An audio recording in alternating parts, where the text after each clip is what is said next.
So super excited, heading to Toronto this weekend, along with a few other things, just very generic, seeing the CN Tower, I think Ripley's Aquarium. Going to be hitting up the Toronto International Film Festival's Lightbox. Never been there. Again, there's a huge history with that, of course. Back in 1996, Peter Lynch and, the old man with Project Grizzly, everybody that was involved, absolutely lit up the Toronto International Film Festival. And now, almost 30 years later, the prodigal son returns. I'm going to be heading there. I'm going to give Peter a heads up before I go, check some things out, and they're going to have the Mark 6 on display, so I'm hoping to get some good footage of that, some up-close footage, stuff that nobody's really seen before. Because again, how long's it been since the Mark 6 has been there, right? The old man lost that back in 2006, maybe 2005. So it's going to be great to see it again. It's been a lot of years for me. Check it out up close, get some shots, get some video footage of it, and just, we'll see where it goes. It's gonna be great. Super excited. I feel like I got to get a couple of these done, or I need to air my thoughts out at least once before.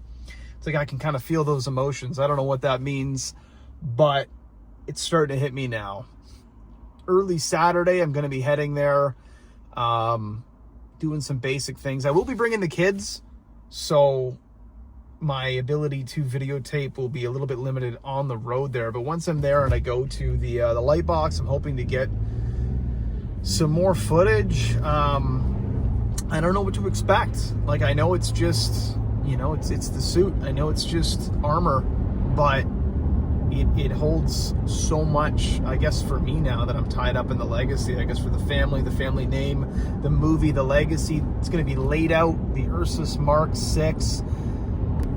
I can't even remember the last time I saw that. It must have been 2006, 2007, and now it's there. I wonder if it's still got the signatures on it. I forget. The old man brought it somewhere once back in the late 90s, and the crew, or the cast, I don't know, of a TV show he was on, they all signed it. So we'll see. I don't know if I can touch it or hop the rail. Probably not. But like I said, I'm gonna radio ahead to see if Peter will let me get some really up close viewership with it. I think Peter's even got something at the TIFF as well. I don't know. I have no idea what to expect. I haven't really looked it online. I kind of want it to be like a raw experience. So I'm doing that this weekend, and then I do have some bigger plans for the In Search of an... I don't know if we'll do a half truck will travel or if we'll do a more regular In Search of an Answer, but I guess there are some nostalgic historical points spread out across the city, like a point of interest, if you will, if we're playing a video game. And I feel like I can kind of just shed some light on the old man's life and being around it and being caught up in that whirlwind of that roller coaster that it was.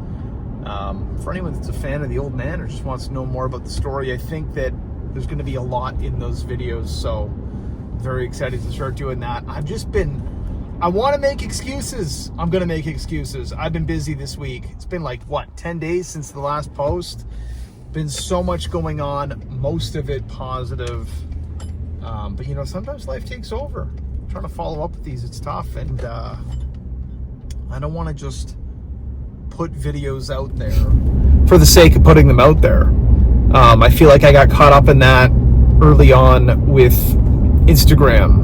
I had a little bit of success with some videos. We got, one of them got 250,000 views or something. I was like, this is it. Look at this. This is incredible. So I posted a few after that, and they just kind of went nowhere, and I got really discouraged. And I was like, this is just not at all what I want from it. So with the YouTube, I've tried to approach it a little bit differently. You know what I mean? It needs to feel right. That's what it's all about. This needs to feel right. It needs to feel correct. And right now, I feel like something like this is a little bit more natural. So unfortunately, I never really asked my dad about Project Grizzly in depth, I guess. I kind of regret that now, but at the time, I wasn't thinking about that at all. I never got his opinion on TIFF, the Lightbox, the suit, the legacy. I don't know. He wasn't really materialistic. He was, I guess. He'd buy a lot of stuff, but he never held on to anything. I don't think... Short answer is it probably didn't mean much. But... And I don't know if it would have had any significance to him. Or it might have, but he wasn't open. He wasn't as open with his thoughts at times. So...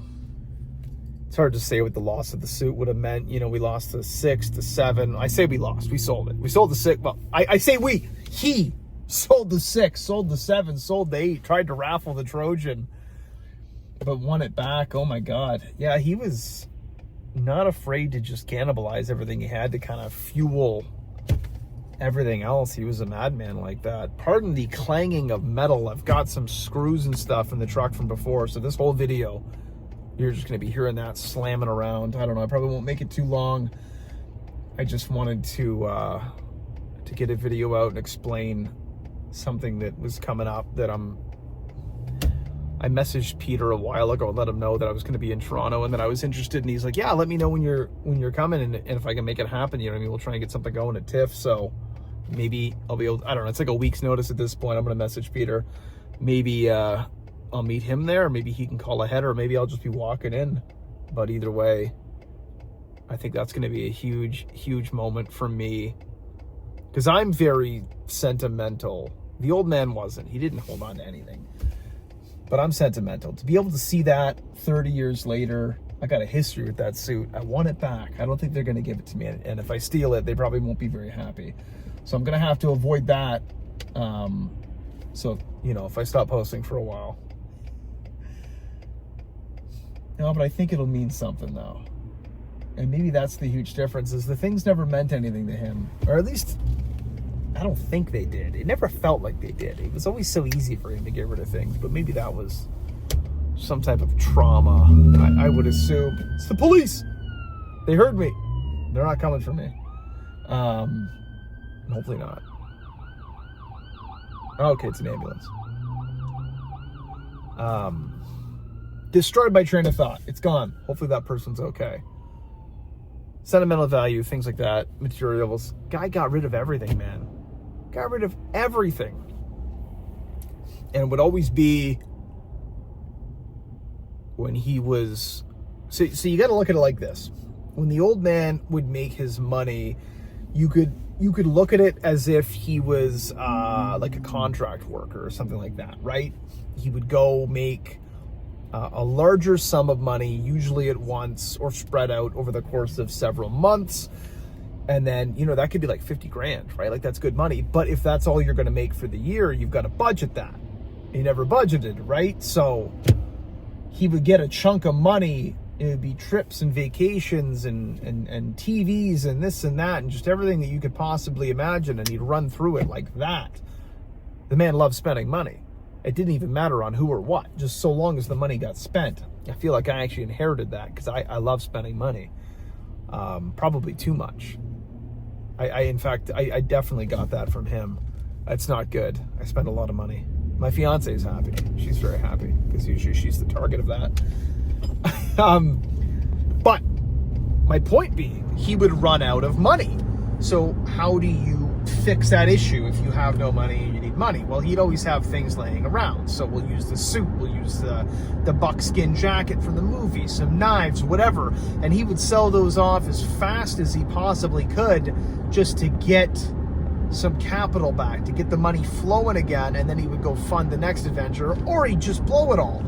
So I guess that's how we lost the, again, not lost, but that's how the 6 left us. That's how the 7 left us. That's how the North Bay Hawk Shop, the bastards.